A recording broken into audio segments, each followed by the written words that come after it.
Okay, we'll get going. Hope everybody can hear me. Welcome to the discussion on the use and abuse of the legacy of the civil rights movement.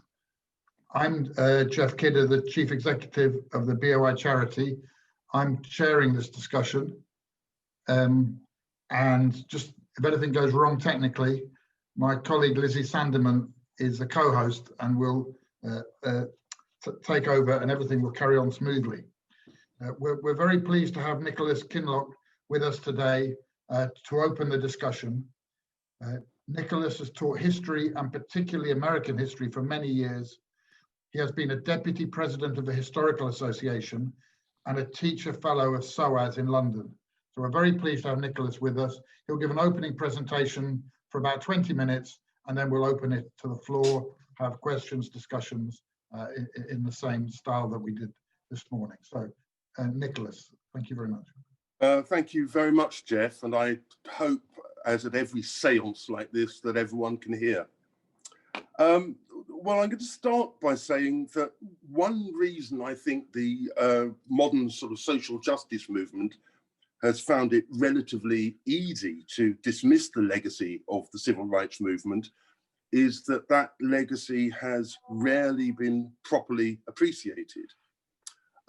What I'm saying here is that even the conventional interpretation has always been, in my view, more than a bit suspect, so that it's been relatively easy for modern conventional accounts to dismiss it or mount attacks against it.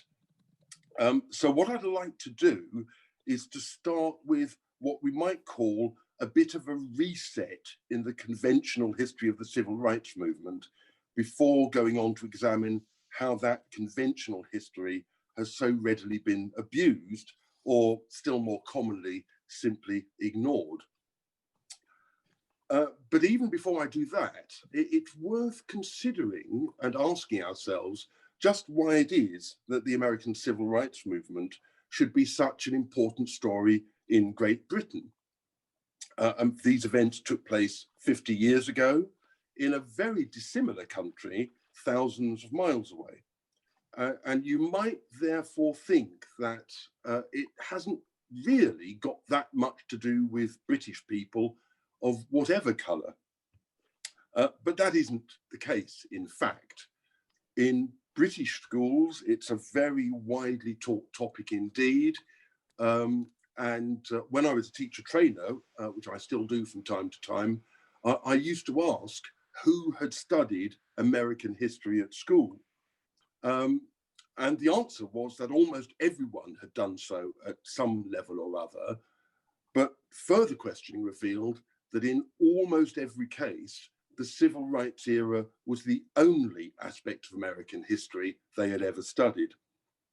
So as a result, I'm not really surprised that many people today seem to see race in Britain and the United States in essentially similar ways. It's now quite common to see references to a British civil rights movement or a British Black Power movement, or to see the drawing of other apparent parallels between the British and American experiences of race. In my view, this convergence is actually much more apparent than real. And I'd go so far as to say that a great deal has had to be invented.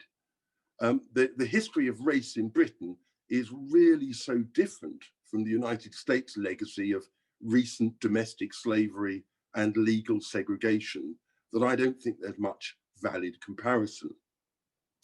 For Black Lives Matter sympathisers in Britain, of course, there's a great deal to be gained by making just such comparisons. It helps form part of the so-called narrative in which racism is not only the ultimate explanation for almost everything, but forms the common denominator across the Western world. Back to the conventional story about civil rights. Well, it's almost always presented, not unfairly, as an inspiring tale of individual and collective heroism engaged in a non-violent struggle against an obvious evil. Its leaders especially Martin Luther King, were saint-like figures who would eventually and inevitably and rightly get their memorials on the National Mall. The struggle was punctuated by great set-piece moments, you know, Rosa Parks and her bus. Even Doctor Who appears to have heard of Rosa Parks. The Montgomery bus boycott, the March on Washington, King's Dream speech, Selma. There's quite a lot of truth in all this. And I don't want to sound in what follows as if I myself am in any way wishing to diminish the struggles of those who sought to gain civil rights in the United States. But it was never the whole story, and the gaps and distortions in conventional accounts have helped those who today would indeed dismiss the achievements of the civil rights era. Something that conventional accounts have tended to downplay is that the civil rights movement had effectively ran out of steam as early as 1967, which is when the Black Power movement really began to take off. It's quite telling, I think, that even Martin Luther King changed his strategy in the last months of his life. His final campaign, of course, was the Poor People's March of 1968, in the course of which he was assassinated. Note that King was now campaigning for poor people without their race being specified at all. Of course, there was an overlap between the causes of civil rights and the more general one of poverty, but they weren't the same thing. One reason for the movement's exhaustion, of course, was its internal divisions. These are worth remembering, if only because so much of today's activism is based on the inaccurate assumption that Black people form a single monolithic bloc. In fact, the civil rights movement had always been a number of movements, some with incompatible aims and some targeting different audiences. The divisions, in my view, went much, much deeper than the mere abandonment of non-violence advocated by such Black Power militants as Stokely Carmichael. It was Carmichael, following King's murder, who declared, I'm quoting, "White America has declared war on us, go home and get your guns." This was very foolish advice, in my view, given that Black people were only 11% of the population.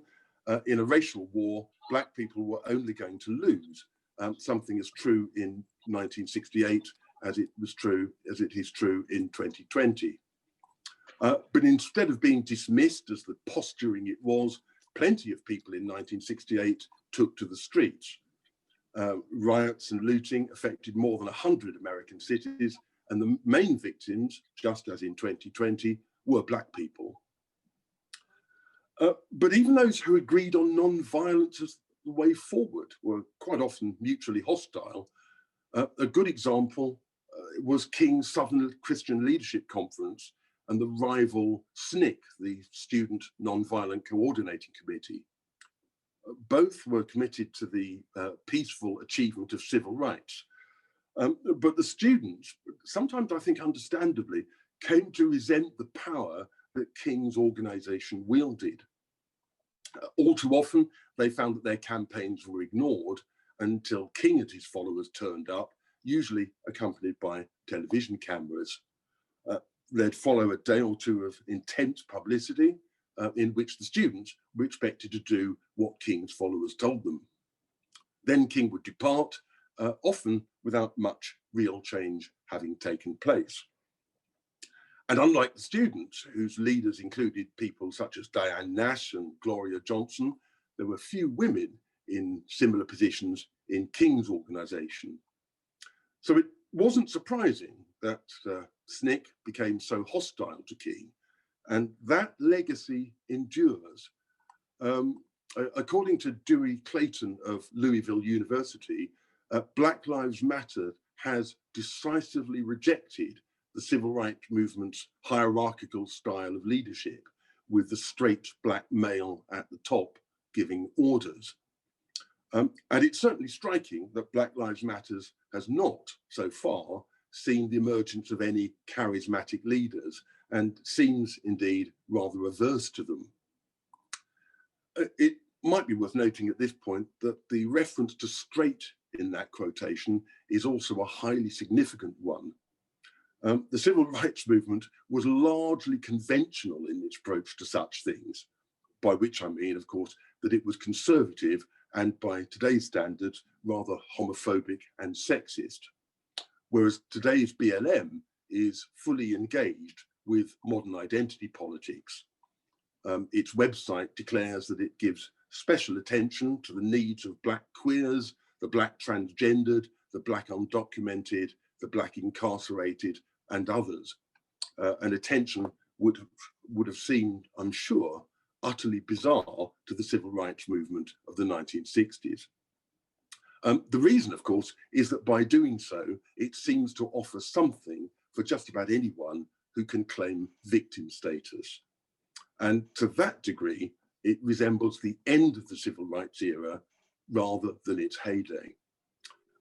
It is not, as some claim, the lineal descendant of the civil rights movement. It's the lineal descendant of its radical successors, such as the Black Panther Party. Back to the conventional account of the civil rights movement and how I think that has not helped to clarify what the civil rights movement was really about. One of the most important things about the civil rights movement was that it encouraged the enactment of court decisions and legislation. Of course, the marches, demonstrations, and speeches were crucial. Without them, the government would never have intervened at all. But it was the passing of legislation, or court decisions such as the 1954 Supreme Court decision outlawing segregation in schools, which effectively started the movement, or, as important, the passing of the Voting Rights Act of 1965. These things ensured that the movement would be more than just a moment. But legislation and its usually quite slow implementation rarely makes for compulsive storytelling, even if lawyers would like to argue otherwise. Everyone's heard of Rosa Parks. Fewer have heard of Hubert Humphrey or Earl Warren. There was another issue with legislation, of course. It swept away virtually all the legal foundations of segregation. Within a few years of the Voting Rights Act, there were Black sheriffs and police chiefs, as well as city mayors and state and federal politicians, all of whom were Black. So far, you might say, so good. But modern critics, and not all of them on the left, have pointed out that these changes did not automatically mean that Black Americans as a whole were better off. You can see that with school segregation. It declined for decades, but then sharply reversed, so that schools in all regions became more segregated. In the South, the percentage of Black students in majority white schools was 23% in 1968, rose to 44% in 1991, but by 2015 was back down to 23%. And meanwhile, the wealth gap between Black and white families has widened, and the inequality gap between whites and Blacks has also increased or held steady in everything from infant mortality to home ownership. One consequence of all this is that militant activism is often seen as the only way forward. One BLM supporter interviewed in Chicago recently stated that the way history has worked, the way that we've ever got wins has come through revolts. Winning has come through riots.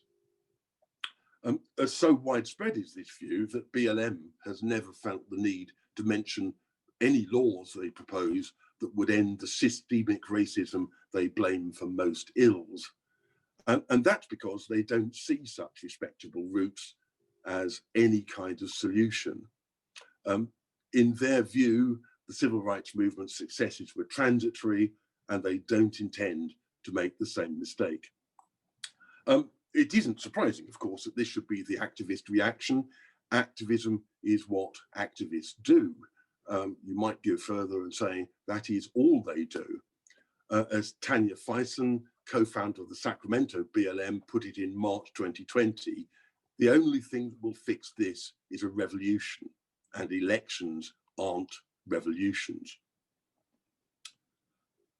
One of the other things that I think has been consistently downplayed in conventional accounts of the civil rights movement is the support of white people. That underplaying, of course, isn't surprising. Today's activists fear any idea that improvement might be brought about by what they would call white saviors. But it was a very important feature nonetheless. And at the time, white support was for the most part freely given and freely accepted. Several such supporters lost their lives. Perhaps the most famous example of that came in the Freedom Summer of 1964, in which large numbers of young northern whites, many of them students, went to Mississippi to encourage voter registration. Of the 3 civil rights workers murdered by the Klan in Neshoba County in Mississippi, 1 was Black, but the other 2 were Jewish students from New York. There was a long history of support for the civil rights movement from the Jewish community. It began to fray in the late 1960s, and by 2020, I think you can say it had vanished.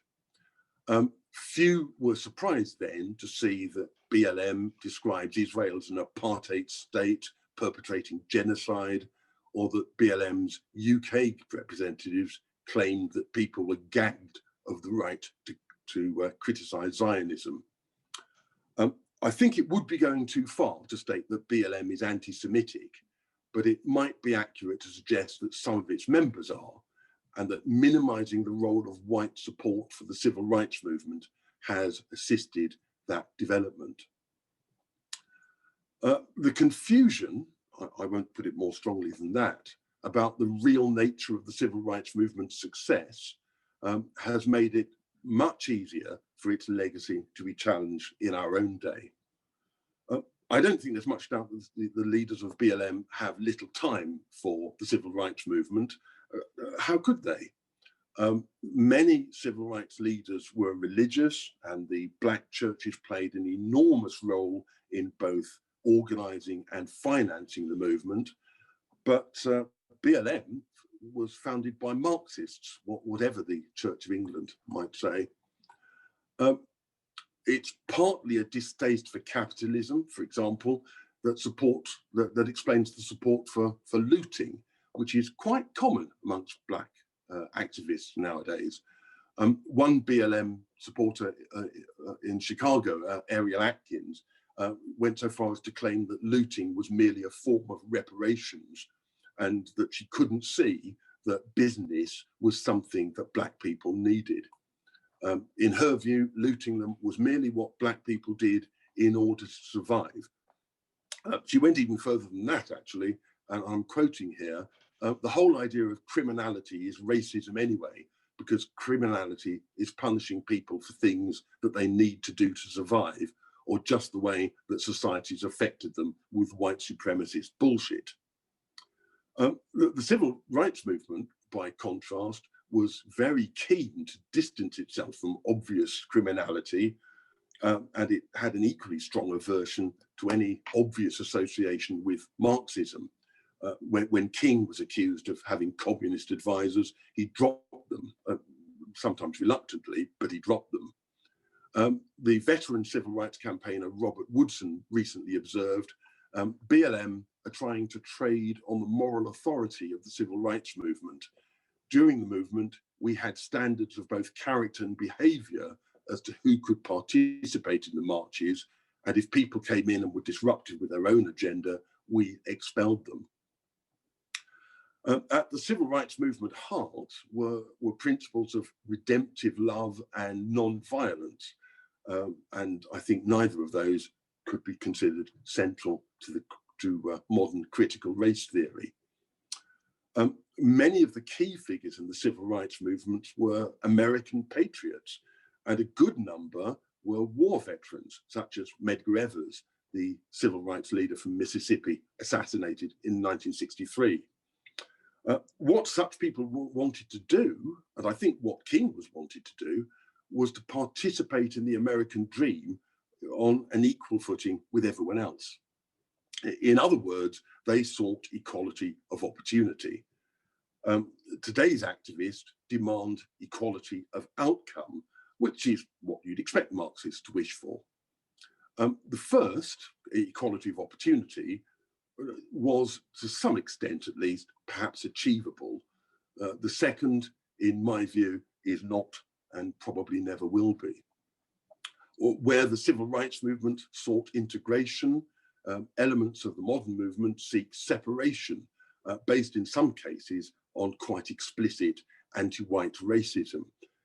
As the co-founder of BLM Toronto put it, white people are a genetic defect of blackness, white people are recessive genetic defects, melanin directly communicates with cosmic energy.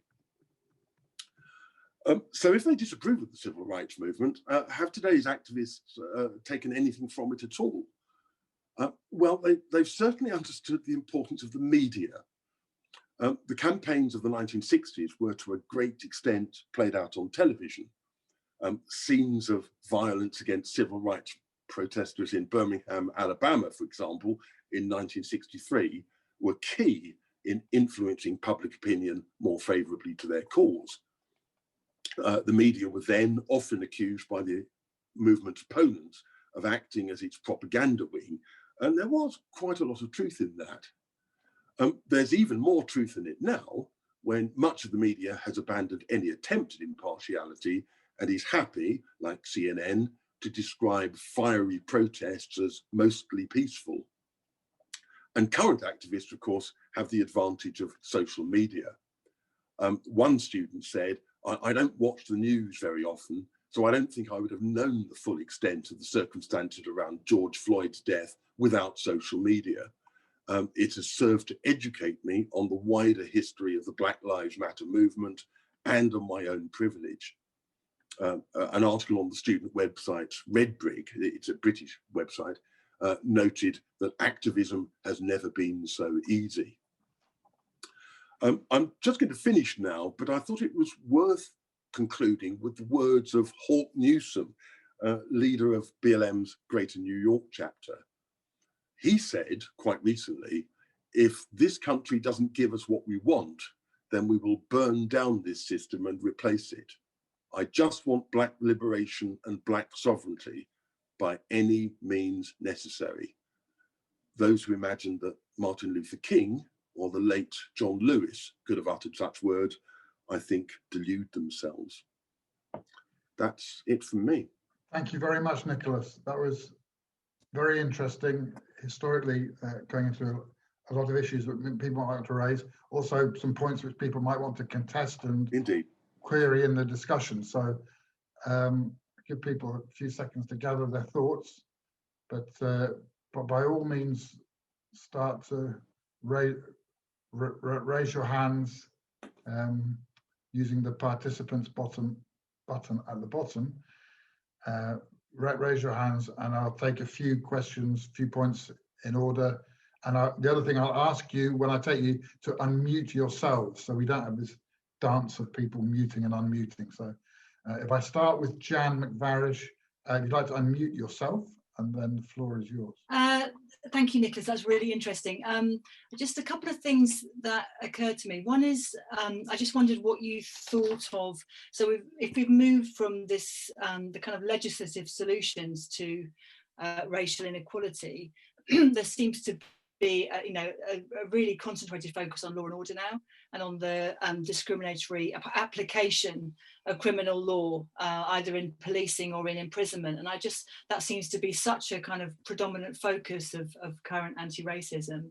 I just wondered how you understood that. And then I suppose attendant to that is the focus on Black deaths, and the kind of globalized brand building around the deaths of Black individuals. I just wondered how you, and particularly with the social media phenomenon of the sharing of George Floyd's actual moment of death, and I just wondered what you made of that. Okay, next we have Nico MacDonald. Thanks very much for your lecture, which I found very enlightening.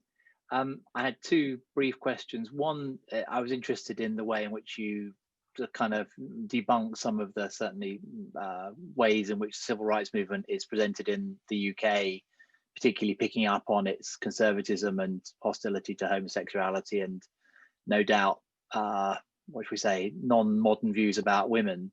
I've also come to understand that civil rights movement, at least in the end, benefited a small strata of African Americans and sort of created a new, middle class or small middle class to some extent. I'm not sure whether that's true or not, whether the benefits were very kind of limited to African Americans. And I'm also interested, some of your quotes from BLM activists were very enlightening. I quite like the idea of whiteness being a genetic mutation, which I guess arguably it is. And I'm sympathetic to the argument that has been made more recently that most of the world is not white, and it's more interesting, or it's interesting to look at it from that perspective. But I'm interested if you have any reflections on the way in which it's so difficult to engage with the arguments of BLM and critical race theory activists, because they argue that Enlightenment styles of rational debate and so on itself are representative of white privilege and a way of excluding people. And if you have any thoughts about either the validity of that argument or of how one as a Enlightenment rationalist would engage with it. Thank you. Okay, thank you. Are there any more questions and points at this stage? Okay, well, I'll bring Nicholas back. There's another question in the chat, which is saying about Martin Luther King's daughter having sympathy for critical race theory. And obviously, there are some people from the civil rights movement who are more sympathetic to what's happening today, and wondered how you'd see the balance with that, or how you'd respond to that, please. Okay, well, thank you for those questions. I'll answer them as best I can. I'll start with the sort of global branding, as you called it, and I think that's quite an interesting term of things such as the death of George Floyd, and why it seems to resonate with people in ways that perhaps other deaths in other countries of other people do not.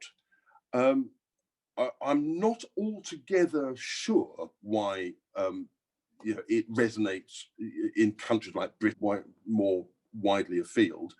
Perhaps the first thing I ought to say is that, like most other people, I guess, I've seen the footage of the death of George Floyd, and it's hard to watch. Having said that, I think of Taishan Lee, whom nobody's ever heard of. Taishan Lee was a 9-year-old black boy in Chicago. In 2015, he was taken off the street, taken to a back alley, and executed by being shot twice in the head. And this, of course, was a sort of gang-related killing. It's not produced the sort of outrage that you might think such a thing would cause. And I'm not really here offering an explanation for that, because I don't really have one. I'd only say that I'll go ahead and say it.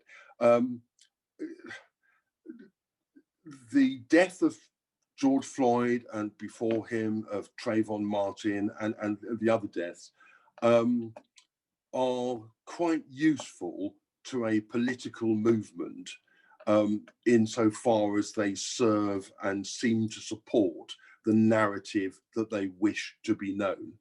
But other deaths of other black people are not so important.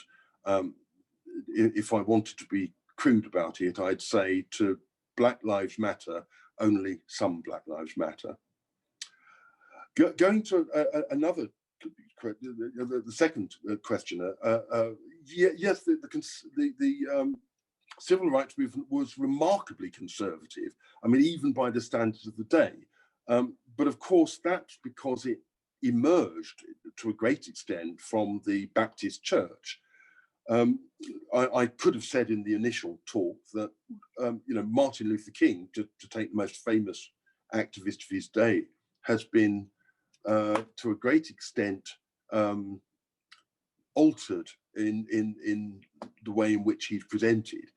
I've read biographies of Martin Luther King, popular biographies, I have to say, not scholarly ones, which manage almost not to mention the fact that he was a Baptist minister.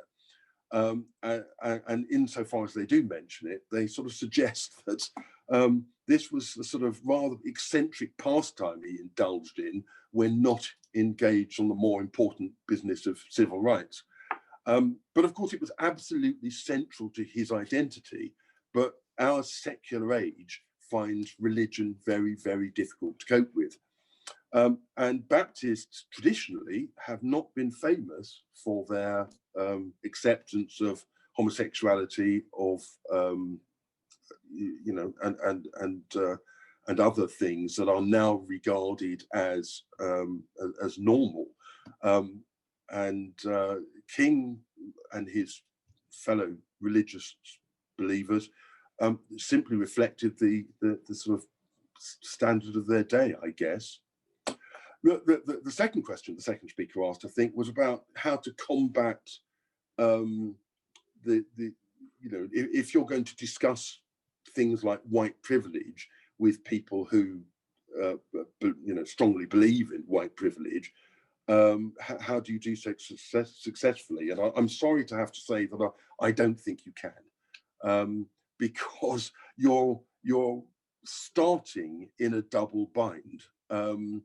You're a white person and therefore implicitly, at least to some degree, racist. The more you deny that, the more obviously racist you are. If you are, if you commit yourself to reasoned debate, that demonstrates that reasoned debate is simply a tool of defensive white people protecting their privilege. It's quite clever as a sort of technique, and it can't be won at that level. So I saw an article quite recently called "Why I'm No Longer Talking to Black People About Race."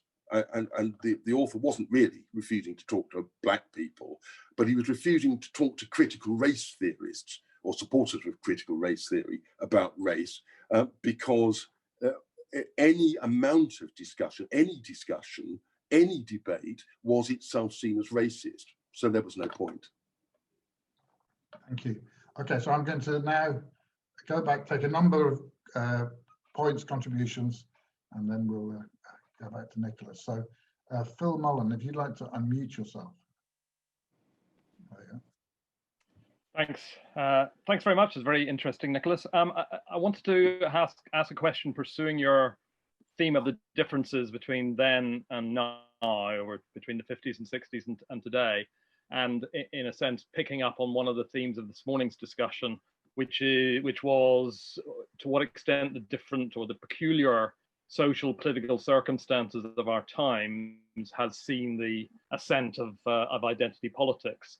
And so perhaps if you can help us with indicating some of the ways that circumstances have changed. I mean, just a preamble, I mean, I very much agreed with your point that if it hadn't been for the people struggling for civil rights, the government would not have conceded many of those legislative changes. But I'm also aware that the context in which the elites in America were much more defensive about the continuation of segregation in the post-war period than they were before. Conscious of the way through the Cold War, the Soviet Union, for example, whatever was going on internally, the Soviet Union used the issue of race against the American government. And I think it's right in saying that Harry Truman had set up right after the war, a committee on civil rights in the as a response to this embarrassment that they had that, you know, well, they were supposed to be fighting for, or just fought for democracy and liberalism and so on, had a very real recognition of the continuation of segregation inside their own country, and also with the situation of national liberation struggles going on again, were able to use that against the American elite. So if you could say a bit more about that, you know, the circumstances in which the ruling class ideas were more receptive to the struggle itself in terms of being able to grant even those legislative changes. Thank you. Thank you. And the next contributor is Nancy. Hi, I was wondering if you could say a little bit more about the Great Society programs in relationship to the civil rights movement, because I realized when you were speaking that I and I think other people also tend to kind of collapse those together. And specifically, I was interested in the question that you raised about, or the point that you raised about legislation and about how that really created the basis for equality by getting rid of the legal basis for discrimination.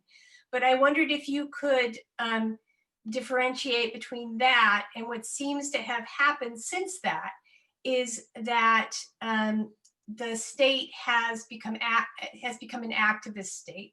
It has become an agent of change. And it's really striking to me today that many of the demands of the Black Lives Matter movement, critical race theory, is for recognition on the part of the state. It is also for reparations on the part of the state, and that seems to be the kind of the thing that everyone is appealing to, rather than trying to appeal more broadly to people who have a common interest. Yeah, thank you. Thank you. I'll take a couple more. So next is Joe Hurley.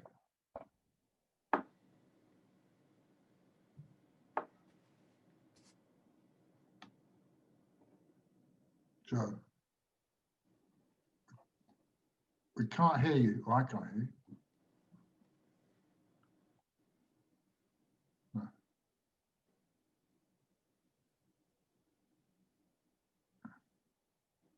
No. Hang on. Can anyone hear Joe? No. No. Don't worry. Don't worry. Don't worry. You're okay now. That's it. Okay. We can hear you. Oh, okay. Right. Sorry. My speaker must have gone off.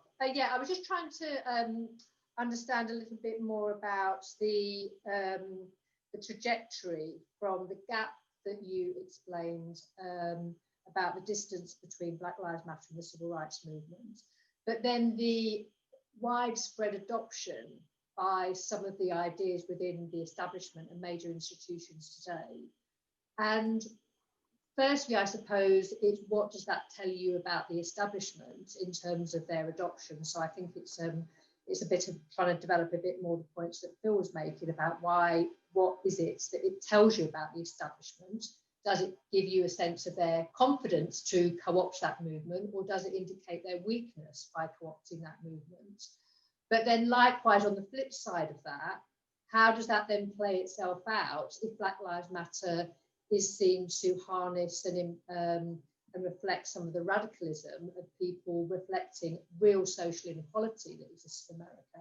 How does that then work itself out? Is not the co-option by the establishment then seen to be problematic, because you are then really in the thrall of the establishment in such a close relationship? So it's just trying to explore those two tensions really between the establishment and the radicals. Thanks. I'll take two more, Jennifer and Alka, then I'll go back to Nicholas, then I'll go around for another round. So Jennifer Cunningham. There you go. Right. Am I on? Yes. Okay, good. I was very interested that you sort of almost put aside any influence in the whole scenario of Black power in America. Obviously, it didn't develop into a wider movement, but its whole argument was that Blacks had to develop the confidence themselves. They couldn't be part of an integrated movement, but must actually be completely self-sufficient, self-sustaining, and self-confident, which would sort of seem to be quite a good icon, if you like, for the Black Lives Matter movement. And I've also been really surprised that someone like Nelson Mandela has not become, if you like, a icon for them as well. I mean, here was a man who was both part of an so-called armed liberation struggle. He was also a victim. He was 25 years in jail. He then led the anti-apartheid movement, so-called, into Black majority rule, etc. And yet you never hear of sort of, if you like, examples, that Black Lives Matter put in their, put up as heroes or put up as people who they could identify with.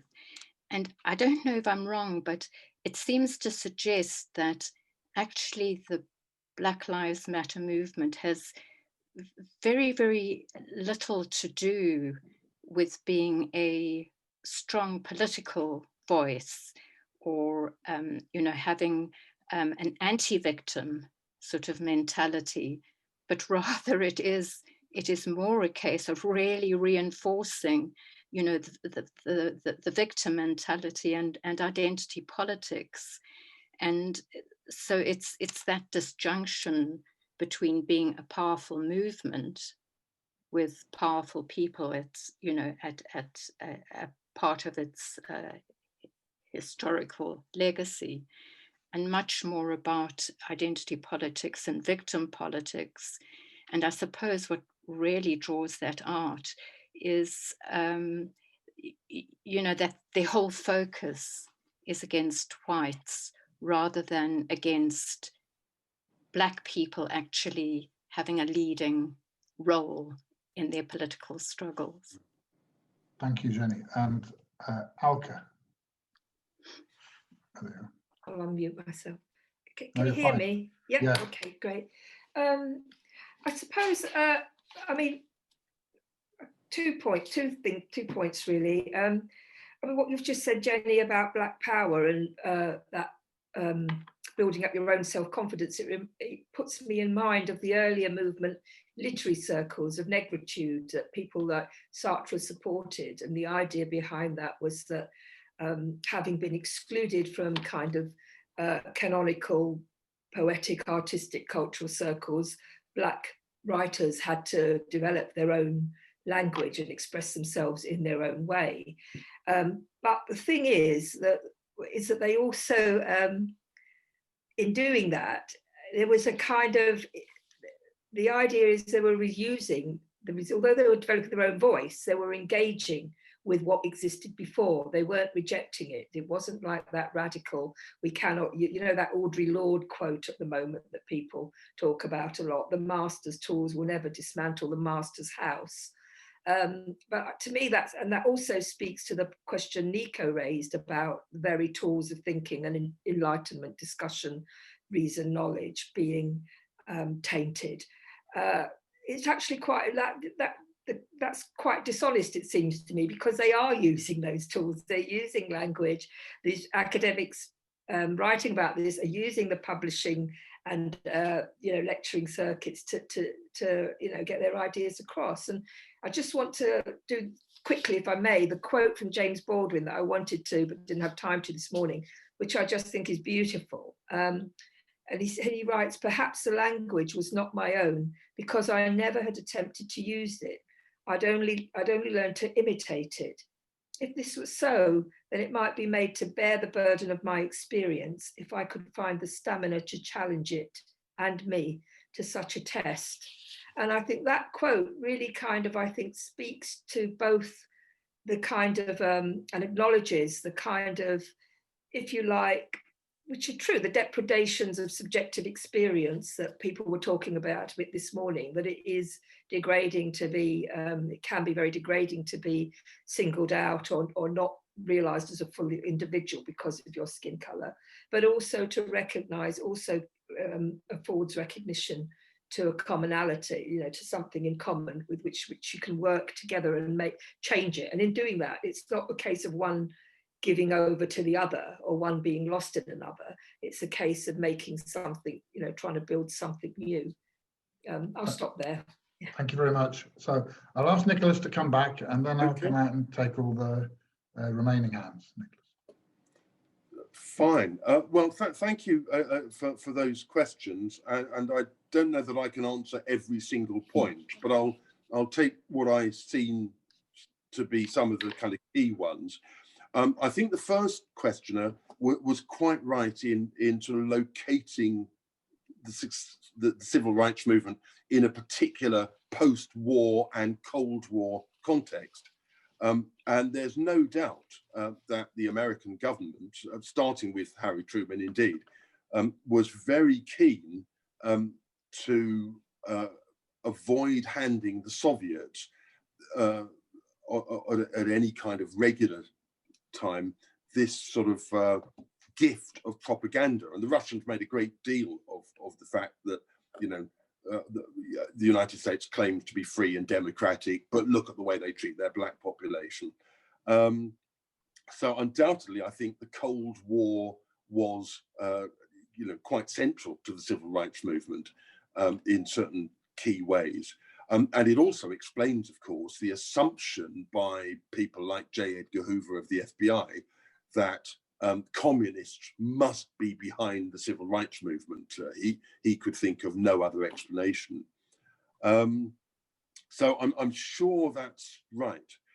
Why it's become a sort of issue now is a really interesting question. You know, lots and lots of the people I've read have lamented the fact that at precisely the time when Western societies seem to be less racist than ever before, they're suddenly accused of being, you know, exclusively and wholly and terribly racist.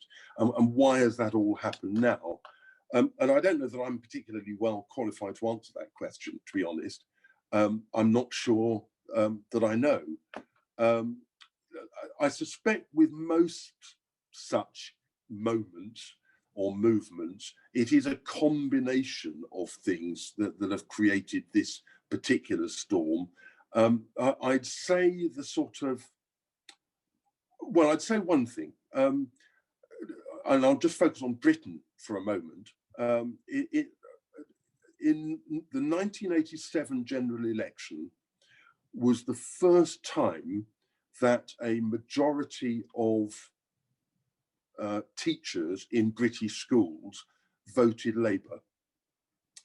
Until then, the education establishment had been pretty firmly conservative.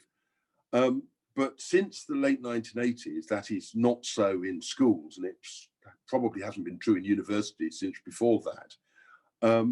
So I think we now have a situation in which, just to take one element of it, the education establishment at sort of school and at higher levels really is has been sort of taken over by the progressive left. And I also think that you know, the left has long abandoned sort of the class struggle as the way forward, and to take a point that's coming up a bit later, has moved into identity politics. So those might be two, you know, one or two elements of why you know, race has suddenly been thrust to the forefront. Going to the question about the Great Society, we don't hear much about it nowadays. I mean, partly because, of course, some of it was has become so embedded, for good or ill, that it's taken for granted, and people can't really remember a time when some sort of great society programs weren't running. Partly because even at the time, as Lyndon Johnson frequently said, he was afraid that, you know, he produced all this legislation, he produced all these programs, only to find that people weren't that interested. And of course, the programs were never as successful as they were intended to be, because the sheer cost of them meant they were irresistible targets for cutbacks as the Vietnam War expanded. But they do have an importance, but people are not agreed on whether the importance is a good thing or a bad thing. You know, I've heard plenty of conservative African Americans saying that the real legacy of the Great Society programs was effectively that they introduced a whole generation of African Americans to sort of welfare dependency of various sorts, and that it therefore nullified the civil rights movement, which had been about encouraging people to do things on an individual basis and join with others to achieve change. So I'm just thinking of one of the other questions. Yeah, reparations. I mean, that's a sort of vexed question, and I might side skip that for the moment, but would be willing to come back to it later. To answer another question, which I think is quite an interesting one. The rapid adoption of sort of BLM slogans and whatever by corporations and universities and libraries and by what you might call the establishment, is that a sign of strength or weakness? Well, I think it's a sign of weakness, actually, myself. I think what it reminds me of, and I'm not intending to suggest that I was there myself, is the Reformation.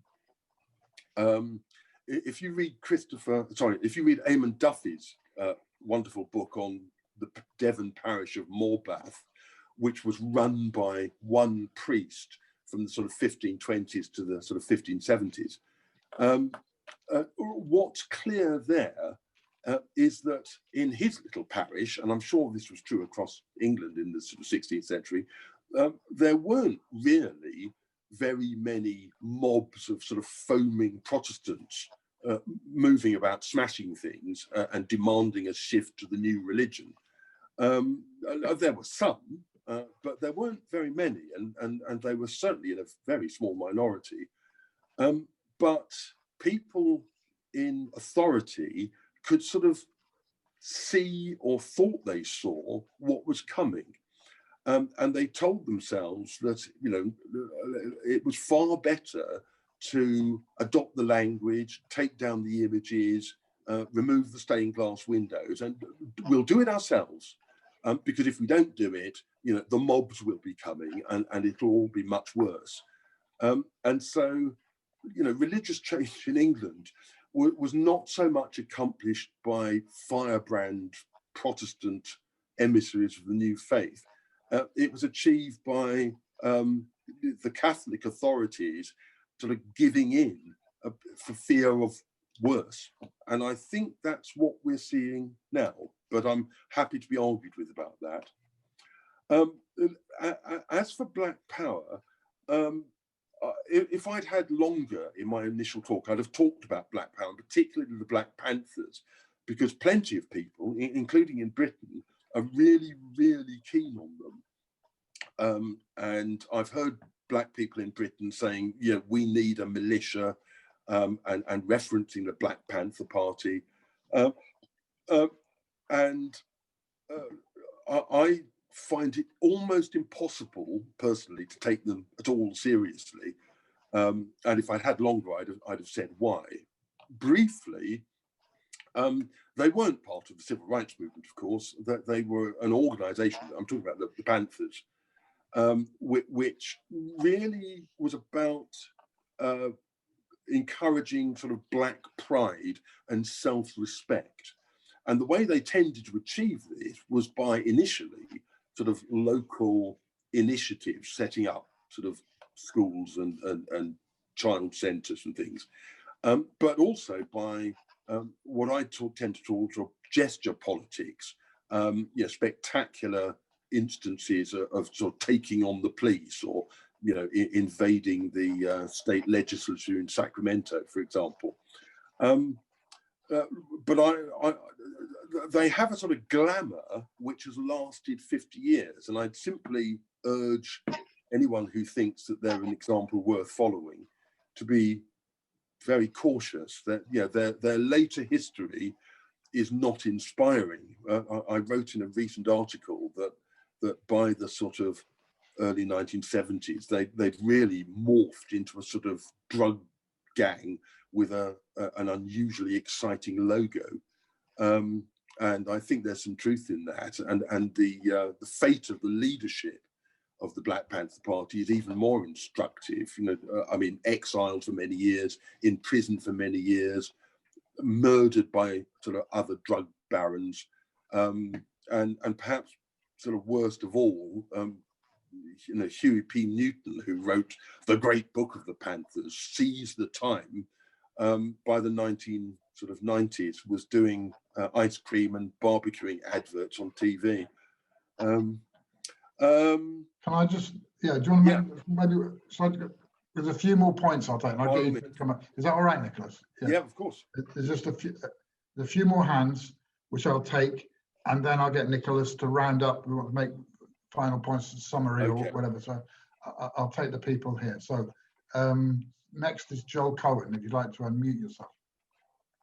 Yeah, thanks. And I'm glad that you got to kind of talking about Black Power and the Panthers in a bit more detail, because I think one of the things that people often associate with them is a sense for sort of grassroots social grievance fighting at quite a local level, which one can understand the appeal of in some ways, especially given the disappointment that was mentioned in the earlier session with the kind of progress of the more formal or more legislative changes that we've also started to mention with the civil rights movement. And I wonder if you could talk a little bit more about the role that social grievance and local social grievance played in civil rights, because as I understand it, that was a particularly important ground opportunity to create social solidarity in a way that made the DNA of the movement a much more inclusive thing. And I know there are a fair number of kind of Jewish academics and intellectuals or people who would go on to become that,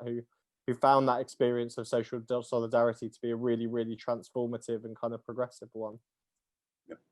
Thanks, Joel. And next we have Frank.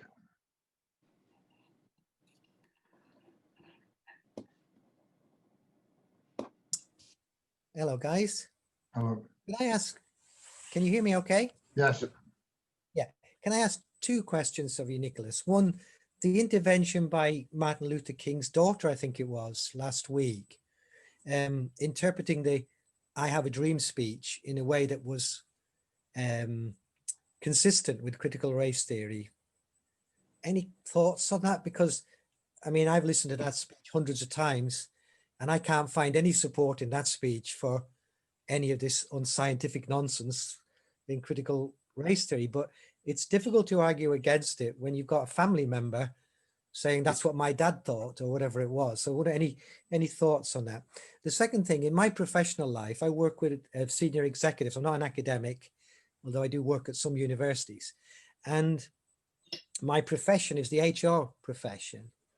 And I have politely raised the worry about critical race theory's effect on shop floors, particularly in factories and warehouses and whatever. If employees are told that if they don't believe this, if they don't accept it, they're suffering from some sort of a mental illness or psychosis or something, that this is not a good way.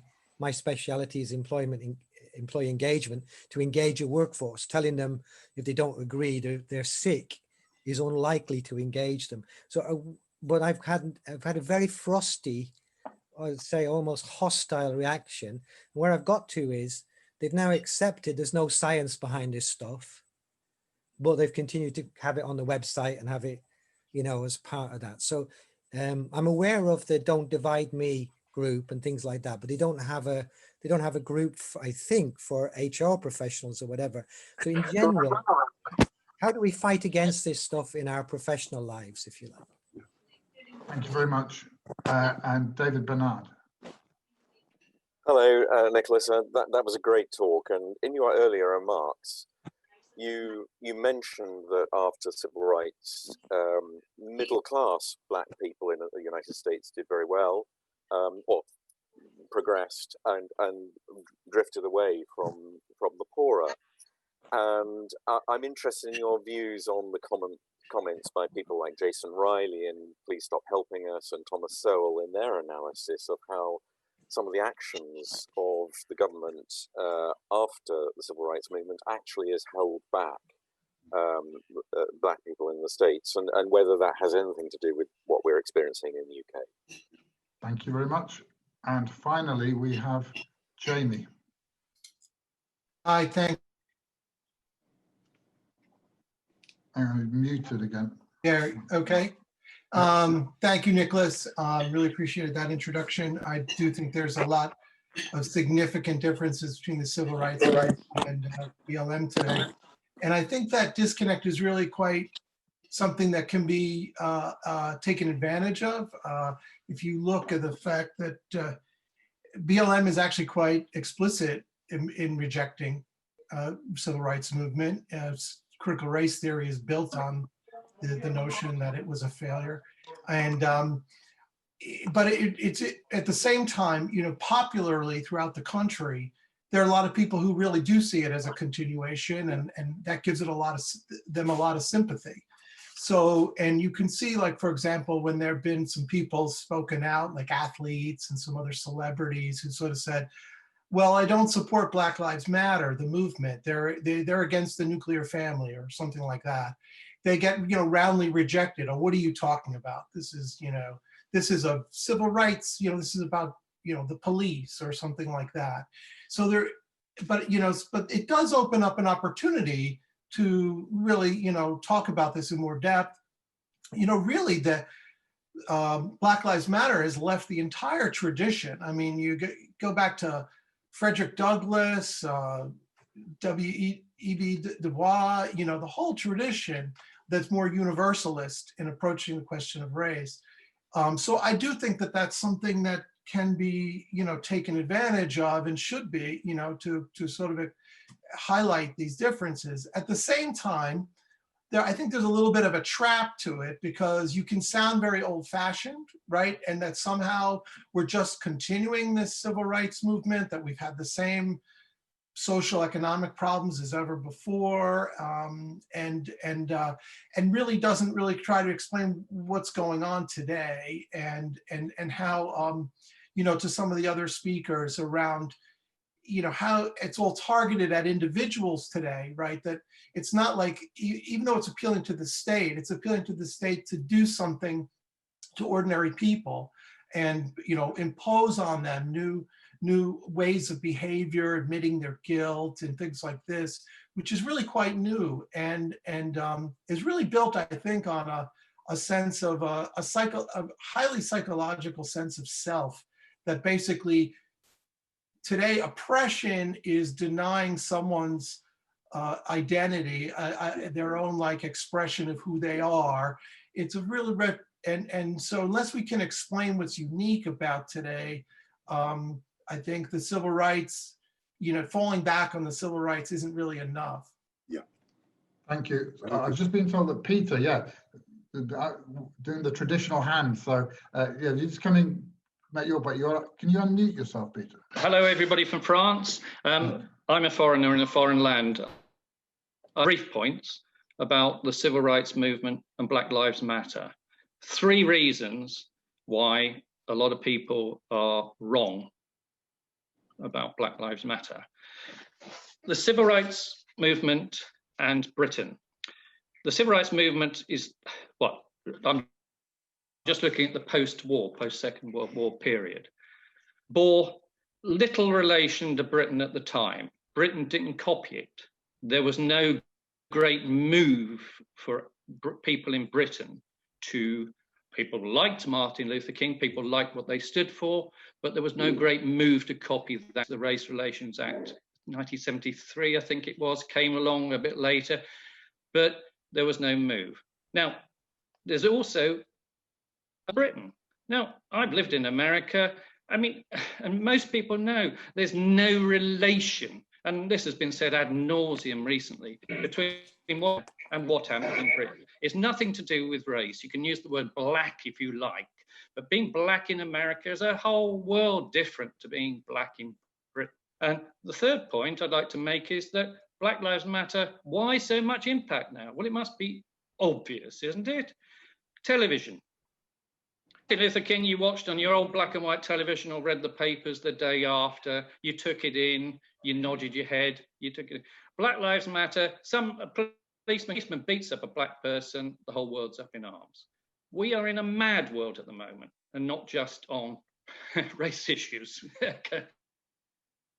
And those are the 3 points I'd like to make. Okay, thank you very much. Right, so I'm now going to bring Nicolas in for about 5 minutes just to summarise, you know, the points have been made and anything you'd like to say to sort of round off the discussion. Thank you very much. Okay, I'll try and do that sort of reasonably quickly. First of all, the person who asked about social grievance, very important. I mean, we tend to forget where the civil rights movement sort of really started, but it was a whole host of sort of small social grievances, whether you're talking about Oliver Brown wanting to, and some others, wanting to find a decent school for his daughter, which ultimately led to the Supreme Court decision on segregation in schools. Whether you're talking about, you know, Rosa Parks, not really insisting on an end to legal segregation on Montgomery's buses, but just for sort of reasonably decent treatment from an individual bus driver. I think social grievances are really important, and you are right. The Black Panthers in Oakland, in California, really tapped into that, and it may be something that the Black Lives Matter movement decides to do, and if it does so, it may be more successful than I suspect it's going to be. Martin Luther King's daughter, well, there's a sort of apostolic succession here, isn't it? We feel reluctant to criticize something that Martin Luther King's daughter has said because she's Martin Luther King's daughter. I'd simply point out that Martin Luther King's family have accepted uncritically all sorts of nonsense, conspiracy nonsense about their father's assassination. So the mere fact that they're Martin Luther King's family doesn't give them, in my view, any more accurate views on the world than anybody else. And try as you might, I do not see in Martin Luther King's dream speech any support whatever for critical race theory. And I think if you try to do so, you're guilty of sophistry. Did the Great Society programs, and indeed the civil rights movement as a whole, help hold back the development of a middle class? It may have done. I mean, there was, which we often forget, a substantial and growing black middle class in the 40s and 50s anyway. And it's hard to see nowadays, if you walk through, let's say, Baldwin Heights in Los Angeles, which is impeccably middle class but entirely black. It's hard to think that this has been sort of held back. It may have done, and that's really as far as I can say. I wouldn't disagree at all with the last speaker who said we live in mad times. I'd only say that television by enough isn't enough to explain the sort of current strange developments. It's a sort of combination of things. Television obviously helps, but you have to have people working within television and for television who decide that this is a story that needs pushing. And it's why our media has ended with that also needs to be questioned. There probably were more questions, but I think it really is now time that I brought it to a halt. I would simply say I think the civil rights movement was very important, but I think until we need to have more than we do, a clear sense of its sort of strength, its limitations, its divisions, and you know, as always, I think with history, the more accurate you can get your history, the more critical it is, the more you interrogate your sources, all dreadful old-fashioned things.